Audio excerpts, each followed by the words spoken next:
quel est votre regard justement des évolutions, notamment vis-à-vis de la décision du Conseil d'État en matière de pluralisme? Nous avons pu voir les déclarations que vous avez pu faire dans la presse, donc à la fois bien sûr les nouvelles personnalités qui sont comptées au titre du pluralisme des partis politiques ou des courants politiques. D'ailleurs, à ce titre-là, comment cela fonctionne? Est-ce qu'il y a un échange avec la personne concernée? Qu'est-ce qui est pris en compte? Qu'est-ce qui est pondéré aussi vis-à-vis de son avenir, vis-à-vis de son souhait? Je pense notamment aux personnalités qui étaient engagées dans un parti politique ou qui étaient par exemple ministres ou qui étaient élus, qui ne le sont plus, mais qui ont continué à aller sur des plateaux de télévision pour avoir des propos politiques. Voilà, quels sont les types d'échanges, on va dire, et le côté humain de la procédure par rapport à ça pour prendre en compte la nouvelle situation de la personne concernée. Est-ce que la prise en compte des différentes opinions hors courant politique, nous avons bien compris que nous ne partons pas dans un grand catalogage et tant mieux. On a d'ailleurs une audition extrêmement intéressante de Reporters sans frontières cette semaine. Quel est votre regard justement sur ce besoin d'une meilleure prise en compte des opinions? Et si je prends un exemple type, un cas d'école, le débat à venir sur la fin de vie, comment vous l'anticipez? Comment vous le voyez? Comment vous allez l'analyser? Puisque nous aurons une période de débat présent sur l'ensemble des chaînes, des positions qui ne sont pas forcément d'ailleurs liées à une appartenance à un parti politique ou à un courant politique. Voilà, sur ce cas d'école type, comment préparez-vous les choses et comment allez-vous les regarder? Premier point donc sur le pluralisme par rapport aux chaînes d'information. Deuxième point, est-ce qu'on peut juger qu'une chaîne d'information doit faire et de manière d'ailleurs, toutes les chaînes d'information doivent faire un minimum de présence sur le terrain, de reportage. Comment on peut qualifier et quantifier ceci? Et dernier point, on aura sur ce sujet-là un texte extrêmement important dans les prochains jours, proposition de loi de notre collègue Sophie Taillé-Polian qui appelle à juste titre à aller vers plus de démocratie en interne dans les organes de presse. Est-ce que, ça peut faire partie, en tout cas, nous, de nos pistes de réflexion, est-ce que l'Arcom peut prendre une place encore plus importante dans la vérification, le contrôle de la déontologie au sein des différents organes de presse? Est-ce que ça peut être l'outil, on va dire, de vérification de certains éléments à ce titre, selon vous? Merci, Monsieur le Président. Beaucoup de questions auxquelles je vais m'attacher à répondre. Premier élément, je trouverais assez naturel que parmi les critères de sélection que le législateur fixe au régulateur pour choisir les éditeurs auxquels il attribue une fréquence qu'il autorise à émettre, je trouverais assez naturel qu'il y ait un article relatif à l'information. L'un des éléments très nouveaux du paysage audiovisuel français de ces dernières années, vous savez que j'ai suivi ces questions depuis un peu plus de 40 ans maintenant, puisque j'étais au cabinet du ministre de la Culture quand a été rédigée la loi de 86 et adoptée cette loi par le Parlement. Donc c'est un texte que je connais bien et dont j'ai suivi les évolutions de près. Mais l'un des éléments très nouveaux du paysage audiovisuel français, c'est l'émergence des chaînes d'information, c'est cette situation concurrentielle, frontale, sur le même marché publicitaire d'un nombre élevé de chaînes d'information, situation très atypique par rapport aux autres pays. Et donc avoir un critère relatif à l'information, au même titre qu'il y a un critère central sur le pluralisme et sur l'intérêt du public, me paraîtrait assez naturel, compte tenu de la nature de ces chaînes et de l'importance qu'elles revêtent dans le débat public. C'est ma première observation. La deuxième, sur la décision du Conseil d'État du 13 février. J'ai entendu beaucoup de choses, j'ai lu beaucoup de choses sur le sujet, et je vous le dis d'emblée, le magistrat que je suis et le vieux serviteur de l'État que je suis, à la tête d'une autorité publique indépendante, ne s'inscrira naturellement pas dans les polémiques qui ont pu entourer cette décision. Cette décision s'impose à tous. Elle s'impose à l'ensemble des chaînes du paysage audiovisuel, qu'elles soient publiques ou qu'elles soient privées. Et elle s'impose naturellement à l'autorité. J'ai entendu dire que c'était un désaveu de l'autorité. Ce n'est pas un désaveu de l'autorité. Maître Spinozzi, que nous connaissons bien au sein de l'autorité, l'avocat de Reporters sans frontières, a extrêmement bien dit les choses. Il a dit que le Conseil d'État a réinterprété la loi de 86. J'avais utilisé une autre expression, j'avais dit que c'était une lecture renouvelée de la loi de 86. Ça dit bien les choses. C'est ce qu'on appelle un arrêt de principe où le Conseil d'État fixe une nouvelle jurisprudence pour l'avenir. Ça ne veut pas dire que ce que faisait le régulateur jusque-là était nul et non avenu.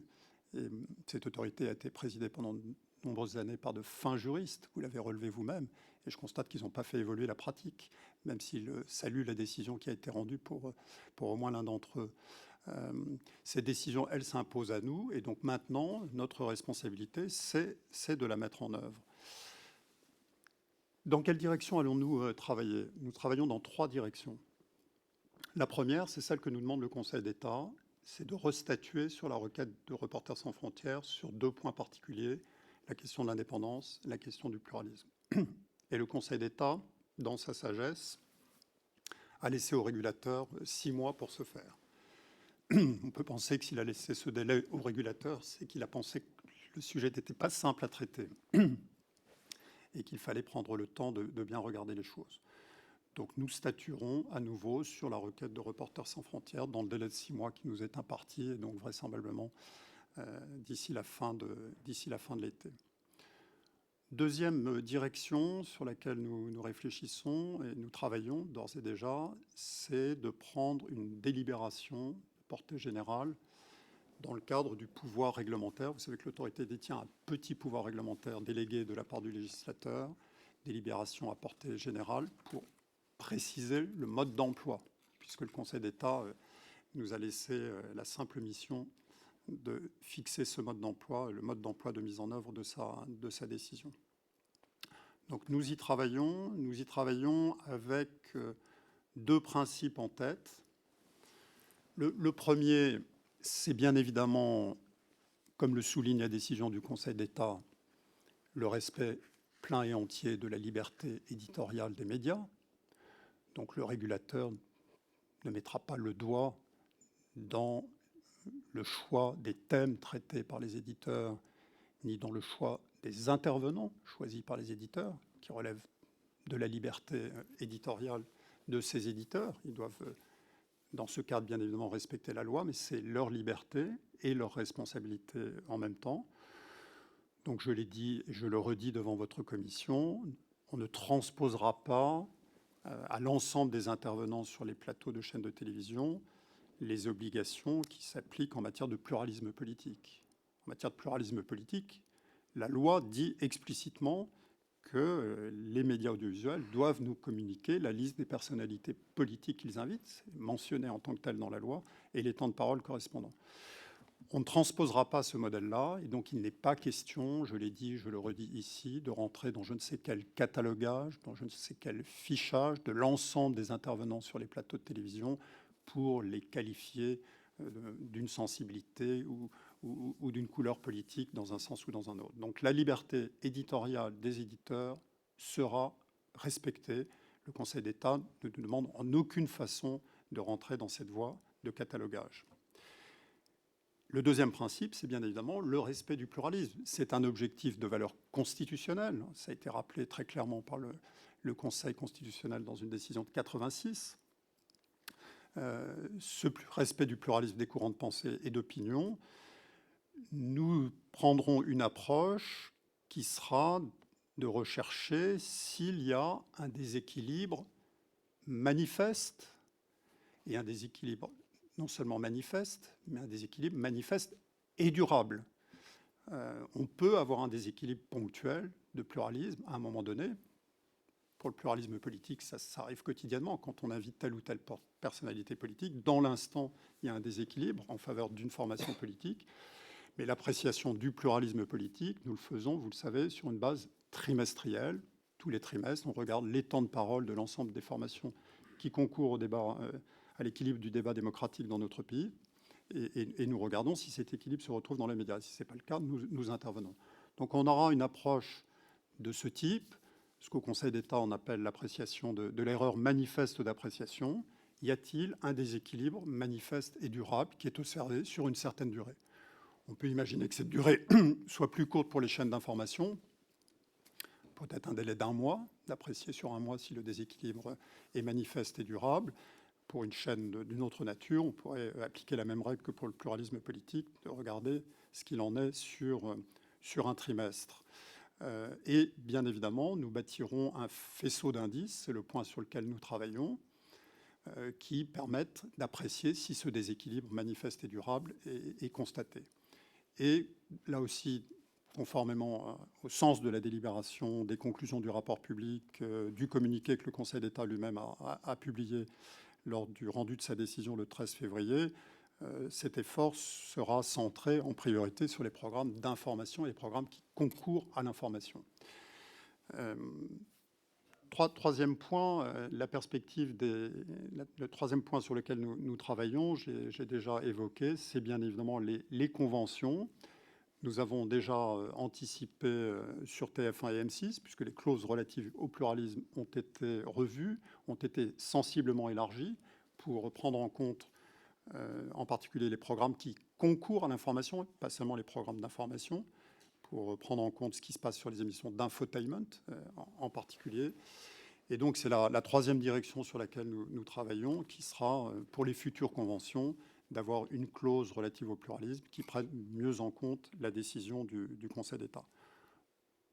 Voilà les trois directions dans lesquelles on travaille. Je ne vous dis pas que c'est simple, je ne vous dis pas que c'est facile, mais je vous dis simplement que l'autorité y travaille et mettra en œuvre cette décision. Je veux souligner ici que cette décision s'applique depuis le 13 février. Et la responsabilité, c'est aujourd'hui celle des éditeurs. Ils doivent se conformer à cette décision et à l'esprit de cette décision. Et donc le régulateur, bien évidemment, prendra les initiatives que j'ai évoquées, mais d'ores et déjà, et bien évidemment, dans l'application de la décision du Conseil d'État, il n'y a pas d'ambiguïté sur ce terrain. Sur le pluralisme, pardon de cette réponse un peu longue, mais vos questions étaient nombreuses, Monsieur le Président. Sur le pluralisme politique, là aussi, j'ai entendu beaucoup de choses. Alors, on nous explique que ce dispositif est totalement obsolète, qu'il ne faut plus... Bon, c'est la loi. Je rappelle, c'est la loi. C'est un principe qu'on a mis dans la loi de 86 d'emblée à la veille de la privatisation de TF1 en 1987. Je me souviens très bien de l'esprit dans lequel on a rédigé ce texte à l'époque. Donc, le pluralisme politique, moi, je peux vous dire depuis 5 ans, je vois les vertus qu'il a. Et l'ensemble des formations politiques que vous représentez dans cette Assemblée se manifestent quasi quotidiennement auprès de nous, et je crois sont bien contents de trouver un régulateur qui peut rééquilibrer périodiquement les choses dans les médias audiovisuels sur le poids respecté ou non respecté de telle ou telle famille politique. Donc les choses sont simples, les médias sont tenus de nous communiquer la liste des personnalités politiques qu'ils invitent, les temps de parole correspondants, et bien évidemment, nous vérifions si nos classements, nos comptabilisations ne plaisent pas à telle ou telle personnalité, elles se manifestent auprès de nous. On examine bien évidemment leurs observations. Le cas échéant, on peut revenir sur une position ou la changer. Nous actualisons bien évidemment périodiquement la liste des personnalités. Vous avez vu qu'on l'a encore fait récemment dans la perspective du scrutin européen. Et donc les échanges avec les personnalités sont fréquents, chefs de parti, chefs de groupe, personnalités politiques individuelles qui souhaitent se manifester ici ou là. La vérification déontologique. Alors nous avons une mission bien claire qui nous est donnée par la loi et nous sommes amenés à intervenir régulièrement, vous le voyez, sous forme de mise en demeure ou de sanctions pour le non-respect par un éditeur des obligations qui sont les leurs, y compris sur des sujets qui touchent à la déontologie. Je pense à l'honnêteté ou à la rigueur de l'information. On a prononcé des mises en demeure ou des sanctions encore récemment. Je pense qu'il faut trouver le bon équilibre entre la déontologie propre aux rédactions, qui ont leurs règles, un corpus qui existe depuis longtemps, les obligations déontologiques qui s'imposent aux éditeurs, les chartes qu'ils peuvent déployer, les outils internes qui peuvent exister, on a évoqué les SHIPIP, et puis le rôle de régulateur qui est de contrôler le respect par l'éditeur de ces obligations et le cas échéant de les sanctionner. Voilà, je ne voudrais pas être trop long pour permettre aux autres membres de la Commission de s'exprimer. Sur le côté justement humain de la prise en compte des nouvelles personnalités, par exemple, Alors je vais essayer de pas citer, on va dire, les nouvelles personnes que vous avez rajoutées Bon, sur la écoutez, liste, si, même si on si peut, voulez m'interroger sur le cas de Philippe de Villiers, il y a eu un échange par exemple, téléphonique Philippe avec de Monsieur de Villiers, Roselyne Villiers, Bachelot. Comme ça, je prends et il y a eu un deux échange téléphonique, exemples et il y a différents, eu un échange équilibrés. téléphonique avec Madame Bachelot, donc il n'y a pas eu de jaloux, chacun a été traité par le conseiller en charge de ces questions au sein de notre collège, qui a eu une longue conversation téléphonique avec les intéressés, comme on l'a avec d'autres, et il y a souvent des échanges de courriers. Je rappelle que nos positions peuvent être contestées devant le Conseil d'État. Elles l'ont parfois été. Généralement, le Conseil d'État nous a donné raison. Et le Conseil d'État nous laisse en la matière une certaine latitude, puisque c'est vrai que le principe de départ sur le pluralisme politique, c'est un lien organique avec un mandat électif ou l'appartenance à un parti politique. Mais on est confronté déjà plus fréquemment à des situations de personnalités très engagées dans la politique, mais qui quittent la politique, qui vont sur les plateaux de télévision remplir de nouvelles fonctions, qui ensuite peuvent revenir en politique. Et le Conseil d'État, dans une décision de septembre 2022, sur des cas de figure de classement que nous avions opérés, nous a laissé précisément cette latitude pour des personnalités qui ont exercé des responsabilités et qui, de fait, restent rattachées à la politique, même si elles n'ont plus en tant que telles de mandat électif ou d'appartenance à un parti politique. Le cas de Philippe de Villiers est typique. Philippe de Villiers était comptabilisé. Il a bien évidemment été comptabilisé pendant toute la période de l'élection présidentielle ou législative au regard de son soutien apporté au parti et à la candidature de monsieur Zemmour. Il a ensuite quitté la politique, il nous l'a fait savoir, et donc on lui a dit bon, ben, vous ne serez plus comptabilisé à ce moment-là, mais si vous revenez dans les médias, l'autorité se réserve le droit de vous recomptabiliser. Et au vu de ses interventions sur l'une des chaînes que vous connaissez, l'autorité a considéré qu'il fallait le recomptabiliser. Et un contact personnel a eu lieu avec lui pour le lui dire. D'accord, merci Monsieur le Président. Je vais moi-même accélérer sur mes questions. Vous l'avez dit, à la loi de 86, c'est une loi de liberté. Vous ne voulez pas intervenir sur la ligne éditoriale qui est effectivement protégée par la liberté de la presse de 1881, c'est-à-dire quel sujet et quelle place pour ces sujets durant la journée sur les chaînes d'information. Quel est votre regard justement dans cette idée que certains nomment comme une démarche escalatoire, d'évolution et d'augmentation des contraintes? Est-ce que finalement,